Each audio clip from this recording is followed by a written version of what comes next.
Alors, vous le savez, on en a parlé avec les propos du pape François sur le génocide arménien et la polémique qui s'en est suivie. 100 ans exactement que ce massacre d'Arméniens a été perpétré par l'Empire ottoman, la Turquie de l'époque. 24 avril 1915, c'est la date que l'histoire retient.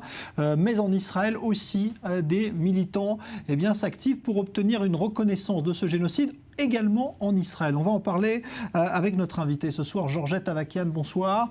Vous êtes israélienne, arménienne, et vous êtes donc membre de ce comité arménien qui milite pour cette reconnaissance du génocide. Avant de parler d'Israël, Georgette Avakian, je voudrais que vous me donniez votre sentiment sur ce qu'a dit le pape hier. C'est quelque chose de très fort que le pape François ait employé ce mot génocide. C'est un geste que vous attendiez ?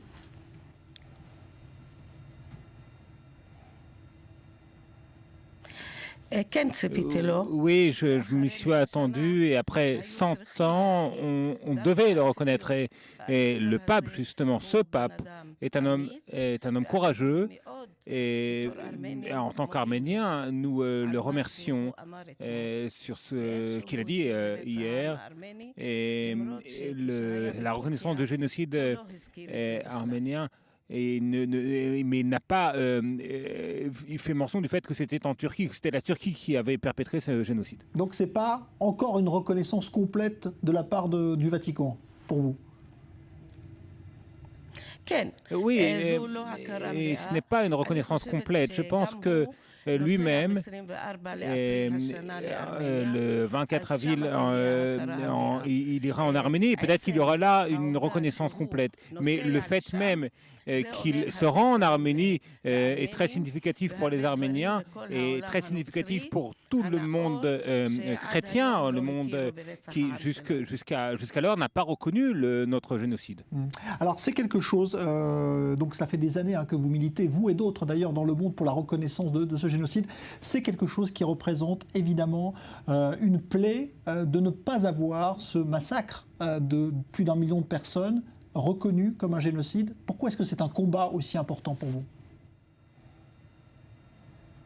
C'est très important pour nous parce que nous n'avons pas été seulement assassinés, mais nous avons également été exilés de notre patrie historique, qui était notre patrie pendant plus de 3000 ans. Et puis, tous les monuments arméniens importants avaient été détruits et ils faisaient partie de la culture mondiale. Et d'un autre côté, les Arméniens ont des droits et on doit nous rendre les terres et aussi nous payer des compensations et aussi lorsque nous avons un petit pays aujourd'hui, l'Arménie, qui est 10% de l'Arménie historique, et ça ne nous suffit pas. Et justement, le mont Ararat, notre mont sanctifié, est entre les mains des Turcs. Alors justement, la Turquie, venons-en, on a vu comment Ankara a réagi hier au propos du pape François. Ça les met évidemment très en colère quand on parle de génocide arménien. Est-ce qu'à votre avis, un jour, la Turquie va changer de position ?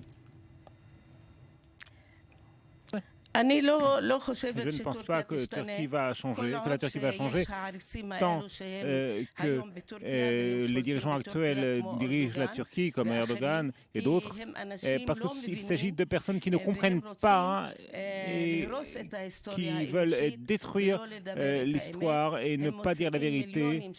Et ils dépensent des millions de dollars pour nier ce qui s'est produit au peuple arménien. Et nous ne nous tairons pas. Et tout le peuple arménien réclame ses droits et également il a des exigences qu'il exprime.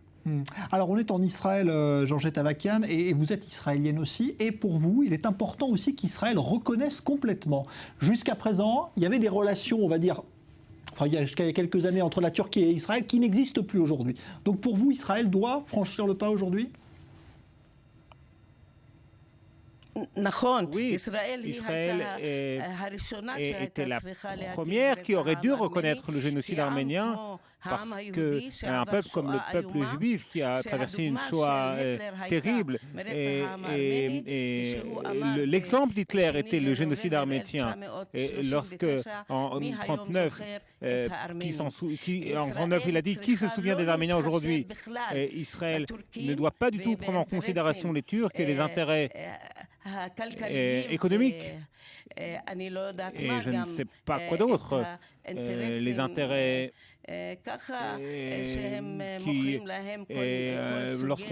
lorsqu'on vend aux Turcs toutes sortes de munitions et d'armes, ils doivent reconnaître l'histoire et reconnaître le génocide arménien. De quoi Israël a peur exactement vis-à-vis des Turcs? Chaque fois qu'il se passe quelque chose, que nous faisons quelque chose, les Turcs s'y opposent et les Turcs font pression sur le gouvernement israélien et principalement sur le ministère des Affaires étrangères pour qu'ils ne reconnaissent pas notre histoire. Et un État cultivé et démocratique comme l'État d'Israël, eh bien, il lui est interdit de ne pas reconnaître le génocide arménien. Ça devrait lui être interdit. Et aujourd'hui, quand vous en parlez en Israël, est-ce que vous avez l'impression qu'il y a une évolution de justement la position? Est-ce que vous sentez qu'Israël pourrait s'y soumettre un jour?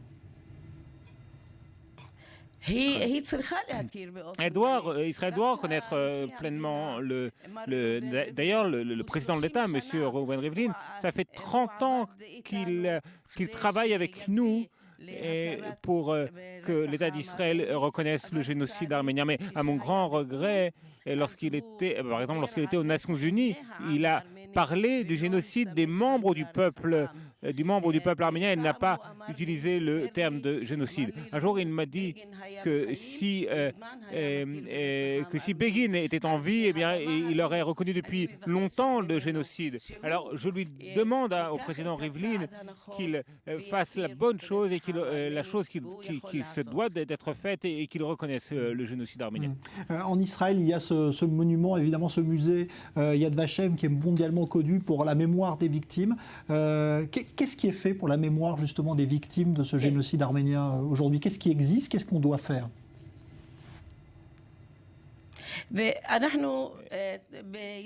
En Israël, nous établissons un petit musée avec des photos et des noms consacrés au génocide arménien. Le 24 avril, il sera ouvert cette année.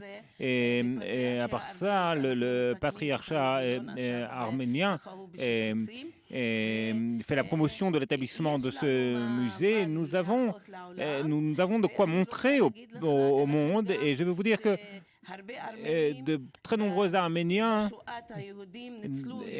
ont sauvé des Juifs pendant la Shoah et nous honorons leur mémoire également. Nous avons inscrit tous les noms dans notre musée et dans le musée que nous nous apprêtons à ouvrir très bientôt.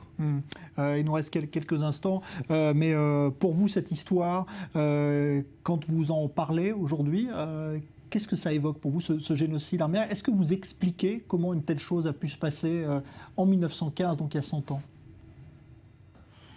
Je me l'explique, je ne veux pas.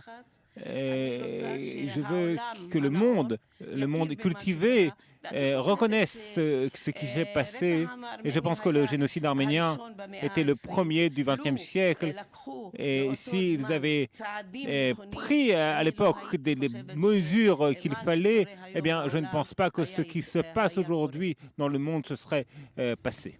Merci Georgette Avakian. Je rappelle donc que vous avez créé donc ce comité arménien en Israël et que vous militez donc depuis des années pour la reconnaissance internationale du génocide arménien. 24 avril 1915, on fête si l'on peut dire, on célèbre en tout cas le centenaire